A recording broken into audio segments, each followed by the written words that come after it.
Okay, welcome everyone. This is part 2 in the best and worst series.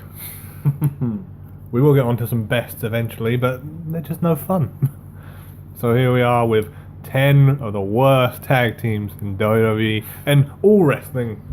Yeah, we're not gonna stick just to WWE because there's a few select ones in other companies that are just awful, need mentioning. And of course, again, this is in no particular ranking order. We're just going to be mentioning teams. I mean, there's some pretty awful ones in here. Any of these could be number one. And yes, just to pre-warn you all, anyone who's got a long list of wrestling history like ourselves, we're going to be caning the hell out of 2005. That was a bad year for tag teams. Let me tell you. It seems only right to start with 2005. Go on, I'll let you have first pick. What do you got?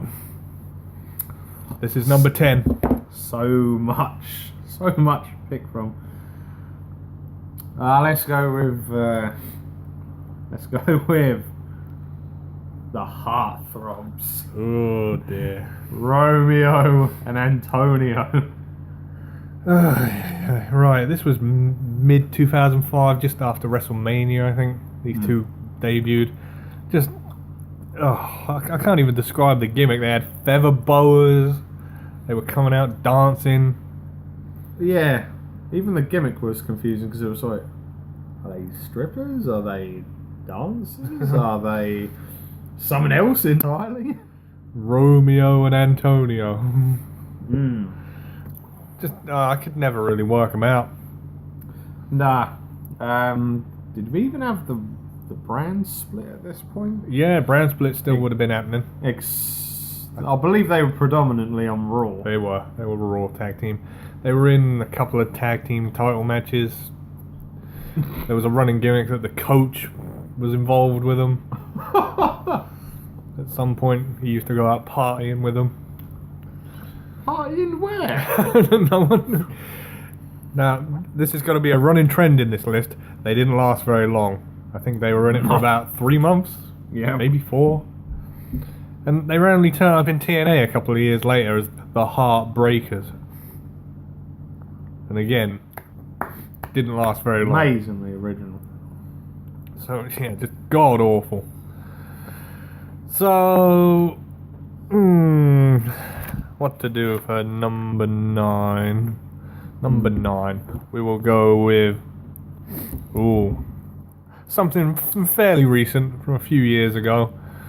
2 fat guys who love to dance. Tons of funk. Dear Lord. Right, so we'll run through this for you. Anyone who's not familiar with this tag team, consisting of Brodus Clay, or is it Tyrus as he's known now? Tyrus. In TNA. It was him and, unfortunately, Matt Bloom, otherwise known at the time as Tensai. Which quickly got changed to Sweet Tea. Yeah, I mean, this was how bad it was. He'd been wrestling in Japan for quite a few years and he got a really big reputation out there. And WWE thought, right, screw it, it's time to bring him back. And unfortunately, they didn't manage the character very well at all.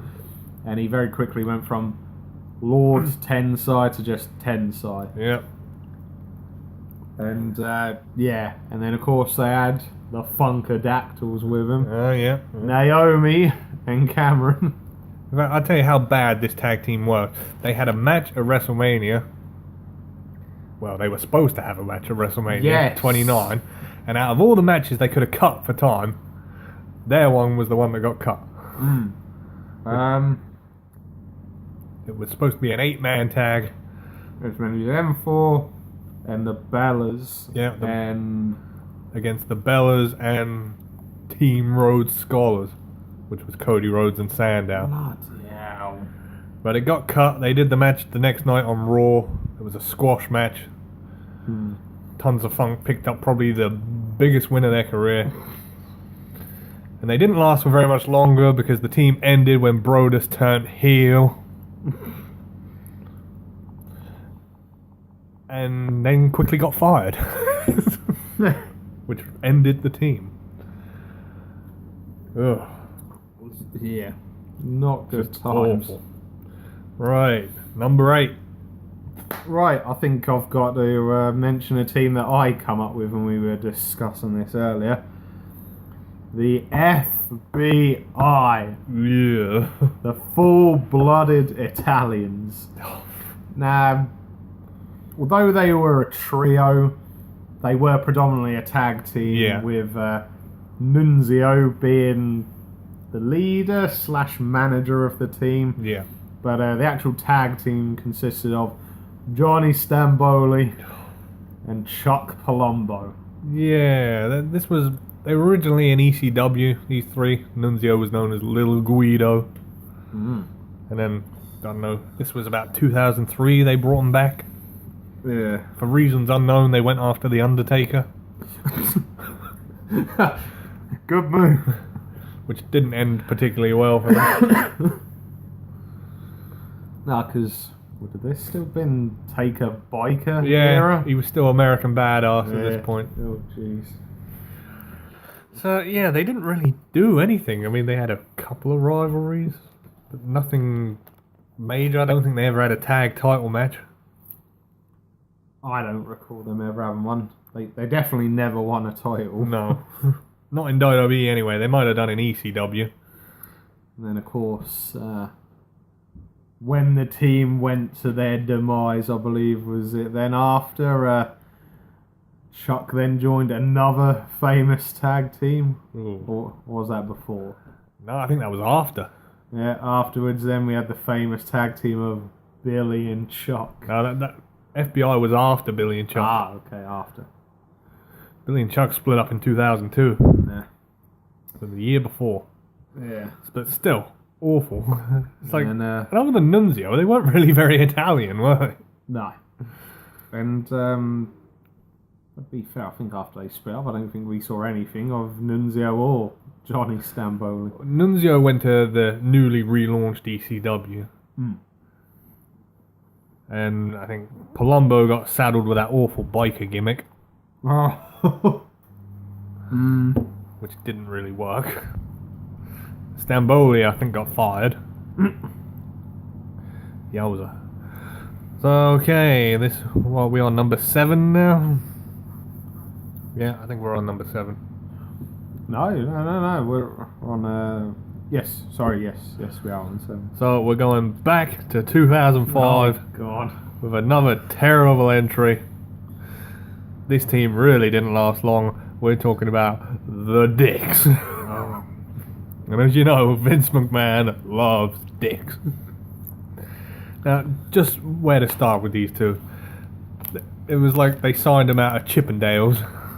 Yeah, literally they come out with, like, really smart trousers and the little bow ties. And the suspenders. Yep. No shirts. And literally their video was just them dancing stripper moves. Mm. I think they maybe had, 2 or 3 matches? And that was it. They were so bad, I don't think they even made it to a month.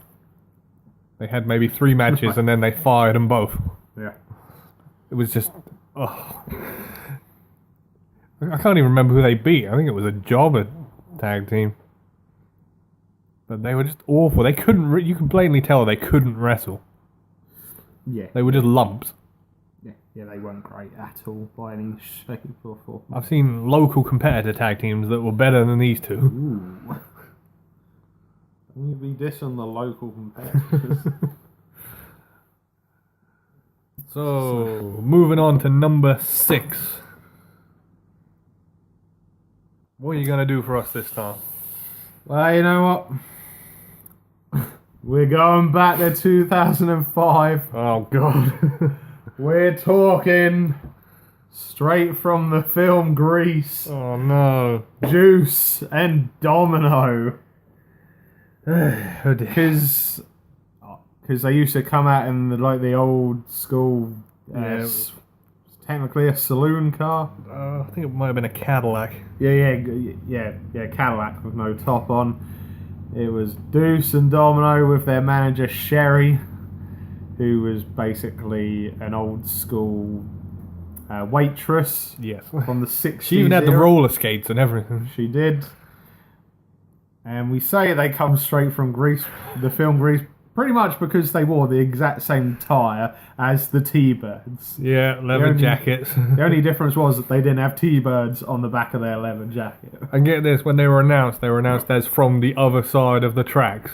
Yes. It was cringe-worthy listening to it, as well as watching it. And this was Jimmy Superfly Snooker's son. Thank you. I was just about to touch on that. Yeah, I believe he was Deuce. Yeah. Sin Snooker. Ugh. Yeah, the fairly unknown son of, as Sam was saying, Jimmy Superfly Snooker. And you know what? These guys were on TV for a while. They even were tag champions at one point. Yes, they were.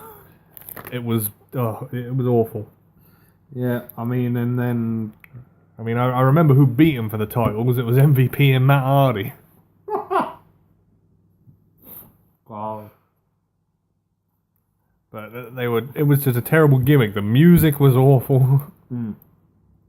Nothing about this tag team worked. No, and then when they met the end of their team, I believe Domino quickly got released. Yes, he did. And then, unfortunately for Deuce, he joined the rather high-profile stable of The Legacy. Yeah, and Which, for anyone who doesn't know, was made up of second or third generation superstars. It was Randy Orton, and then he had Ted DiBiase Jr. and Cody Rhodes. Yeah. And then Snooker. And then briefly for a time they had Manu. Yes, they did. But Manu and Sim Snooker didn't last very long in the group. No. I'd be surprised if they lasted a month before Orton kicked them out.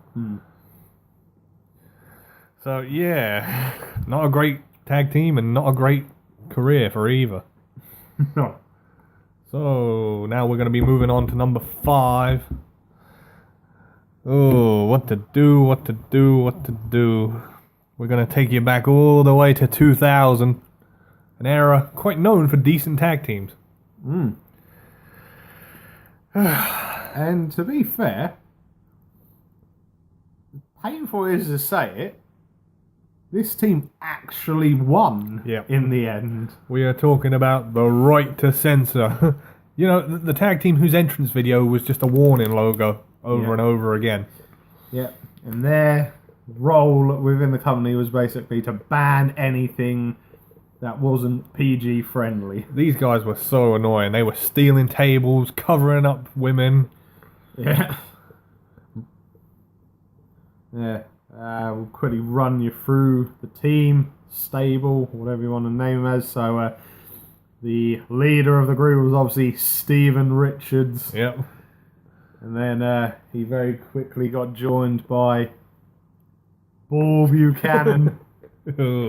And they then acquired the Godfather, who then become the Good Father. Yeah, you'd seen the error of his ways. And then they got Val Venus on board. But yeah, let's not forget they kidnapped Val Venus, and there was a series of promos of them brainwashing Val Venus. Yeah. And then they fought. They weren't done with the male division. They needed to get a female wrestler on board. Yep. So they got Ivory on board. And yeah, they had a tiny bit of success. They did. Ivory was women's champion. And did Val Venus send off? I think, was it Val Venus and the Good Father? Well, I think it was Good Father and Bull Buchanan won the tag titles once. Yeah. So yeah, they were... Oh, who can believe this team was successful? Coming out in their white work shirts, black ties. It just looked terrible. But fortunately enough, mid-2001, all of Right to Censor lost in a handicap match to The Undertaker. Oh, didn't they have to disband? Yeah. And that was the stipulation. If Undertaker beat all of them, they had to disband. Of course, we'd just like to go on record here and say, no, The Undertaker did not face Ivory in a match. No. It was just the male members of the group. Still, losing a 4-on-1 match, that's pretty embarrassing, even to The Undertaker. Yeah. Yeah, he even pinned Steven Richards in the end with the last ride. Oh, jeez. So, okay, now we're going to be moving on to number 4. Right. And let's go with the new Pitbulls. Oh, God. Now, of course, the Pitbulls were an original tag team, I think, early 90s, maybe? Yeah, they were, I think it was an ECW one. Yeah. Possibly a WCW one. But then in, I think, was it early to mid 2000s, WWE then brought a new version of them back. This was mid 2006, slightly before the Great American Bash. Yeah. And unfortunately, a great cruiserweight wrestler was a part of this team. Yes. We're talking Kid Cash here. Yeah, and he was joined by another former cruiserweight champion, Jamie Noble. Who can forget Jamie Noble? He's now not only a member of J&J Security, he's also backstage. Yeah, you often see him breaking up fights. In Finley. But no, back to this Pitbull team. I don't know what they were thinking, but it completely went against what the Pitbulls were. I mean, they came out crawling like dogs. They had metal chains around their necks. They would bark at other wrestlers like dogs. Yeah. They would headbutt each other. It just... I'm not sure if this tag team was a punishment for these two. One would like to think so. But it was just awful. Yeah. It's like, I think they had one tag team title match. And then quickly went away and broke up. Yeah. Because they probably thought, oh my god, this really just hasn't worked. Yeah. I'd say maybe they were together for about a month. I think Kid Cash asked for his release. Can't think why. Yeah. Ugh, just awful. So now we're going to be moving to number 3. And we're going to expand this a bit. We're going to go to a different company. Yeah. We're going to go to TNA. And I am talking... Oh, which one to do? Which one to do? No, we're going to go for this one. We're going to go for Ink Inc. Oh, boy. Which stood for Inc. Incorporated. This was... Well, you're going to like this. This was... Oh, what's his name? The guy with Matt Hardy. The MFer. Shannon Moore. Shannon Moore, that's it. It was him and another guy called Jesse Sorensen. And their whole gimmick where they were like tattoo artists. Right. It's like, yeah, they love tattoos. They would come out and all be decked in all these fake tattoos. I was going to say, to be fair, Shannon Moore did have a crap ton of tattoos anyway. Yeah, I think they probably added some around that point. And it's like they would come out with their tattoo guns and everything. And I would love to say the gimmick worked, but essentially they were jobbers. Jobbing in TNA, that's when you know your career's down the toilet. They were a tag team for the sake of being a tag team. I can't remember why they got together. No. I think I remember Beer Money beating them up. That would probably be on a best tag team list. Yeah. It's just these two, they had no success whatsoever. Someone could say Beer Money Inc. were pretty glorious. Oh, yeah, very clever. But yeah, Inc. Terrible. It didn't work. It didn't sound right. Right. And I think they were together maybe a year. Okay. So they lasted a fair while, but essentially they did nothing. Oh dear. So now, number 2. The bottom 2? Yeah. Maybe. Right. Screw it. As tempted as I am to go for the other one, I'm going to go with a team that really should have worked, but they really didn't, and mildly racist at the same time as well. Yeah. Of course, talking about the Mexicals. Oh man. Okay. Now, this was a team made up of world-renowned cruiserweight superstars. Yeah, these were like three really good guys. Yeah. You had, Of course, they were all from Mexico. yeah. You had the man who is super and crazy. Super crazy. And then you then had Psychosis. Ooh. And then they were led by... Oh, yeah, we've seen this guy wrestle. We have. Still very impressive to this day. Juventud Guerrera. Yes. And we might want to point out, during his whole career, Psychosis had a mask on. When he joined the Mexicals, they had him take it off. Yeah. He just looked like a normal guy. All of that, aura he had gone, just like that. And just where to start with these three? They used to come out on lawnmowers with like the Mexican flag on it. Yeah. And can't really remember him doing anything noteworthy. No, I think they did injure someone once. They beat up a pretty big guy. I can't remember if it was Matt Morgan or Nathan Jones or someone like that. They injured a pretty big guy. Yeah, because didn't they sort of legitimately injure him and they got in quite a bit of trouble for it? I think they did legitimately injure someone. And I'm trying to think of the era in that one, but for some strange reason I've got this image in my mind that sort of like they messed with someone's like vehicle or something, and they was like towing it along with the lawnmowers or something. I don't know why, but I sort of like got in my head that they like messed with the Undertaker's motorbike or something. I think different era. I think Undertaker had already been back to Dead Man at that point. No, maybe it was Chuck Palumbo's bike. Could have been. They messed with someone. Yeah, this is an incredibly talented tag group, and they should have worked. Pardon the dusty pun there. Hero. It should have worked. Oh yeah, I mean you had three really great athletes here, and they didn't win the tag titles. I don't remember them having a stellar standout performance against anyone.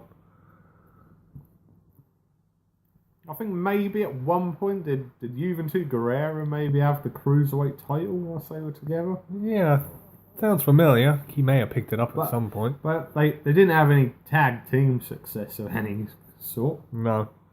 I'm trying to think of when the team broke up. It was probably mid-2005 when the ECW thing started again.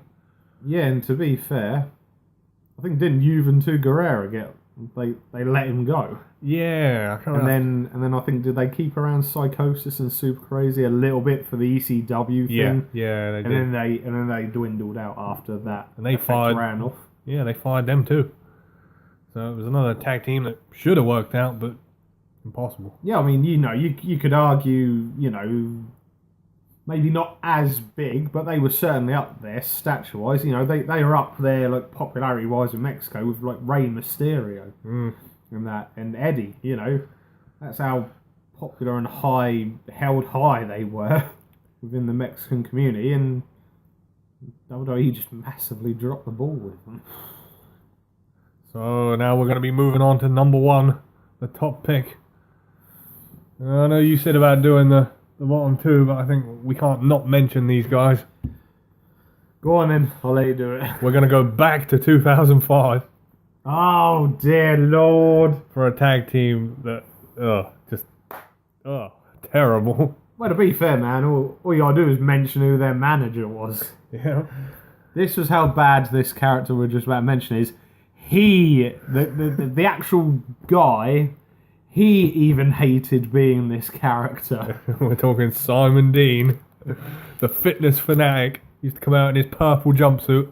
Don't forget his patented Simon system. Who can forget the Simon system? And And who can forget his epic Royal Rumble entry? Oh god. When he came out, he was warming up outside of the ring and that. He got in the ring and then Shawn Michaels just come on and chucked him straight back out. No, I think he was warming up in the ring. And Shawn Michaels saw him and sort of like mocked him and then kicked him out. Yeah. Because I remember JR just flipping off. Going, who's this guy? He's had all night to warm up. Why is he warming up now? Get him out of the ring. But yep, going off subject, we're talking about the tag team that Simon Dean brought in. I think your brother called them the Fat Bashams. He did. The Gemini. And of course, this is a play on the words Jim, G-Y-M, and Gemini for twins. Yeah. So like, very creative, WWE. Put that one together yourself. And it was essentially two, twins that were bodybuilders. I reckon this was a Johnny Ace creation. Yeah. No, well, what to say about these two? It's just... They were awful. They did nothing. Essentially, they were a slightly crapper version of Simon Dean. Yeah. I don't think they ever did a promo. No, but it was sort of the classic, Simon Dean done all the talking for him. They were the muscle. And to be honest, I think they only ever had maybe 2 or 3 matches. That short they were in the company. Unless they were relegated to Velocity and I just didn't watch them. Yeah, that's possible. Because, they had maybe 2 or 3 main roster matches. Jeez. And then quickly vanished from television. Probably because Vince thought, oh my god, these guys really can't wrestle. And they couldn't. They were sloppy, they were slow. I think one of them messed up a move in the first match. Oh dear. And that was against local competitors again. Oh jeez. So not a great era for the Gemini. Or for tag team wrestling in 2005. No, it really wasn't. Oh dear Lord. And you see that, and okay, now that was 10 worst tag teams. We have enough to do a part 2 of worst tag teams. Yeah. So, yes. We're trying to come up with different ideas before we start doing part 2s, and if we've got enough material, part 3s. Yeah, some of them we might. But no, we still got a few more good ones coming. We got worst characters. Yeah. Oh, there's some really good ones in that, especially from the early 90s. Well, another one we could do up worst pay-per-view themes. Ooh, wow, there's a good shout. Hell, WrestleMania would cover that alone for the last 10 years. Yeah, so let us know your thoughts and maybe even suggest your own ideas for shows like this we could do. Yeah, if you leave them in the comments below, we'll read them. Yep. But we're going to wrap things up now. From your hosts, the Master of the Brain Damage, Martin, and the one and only Sam H. We will see you again for the next one. bide my shiny metal ass.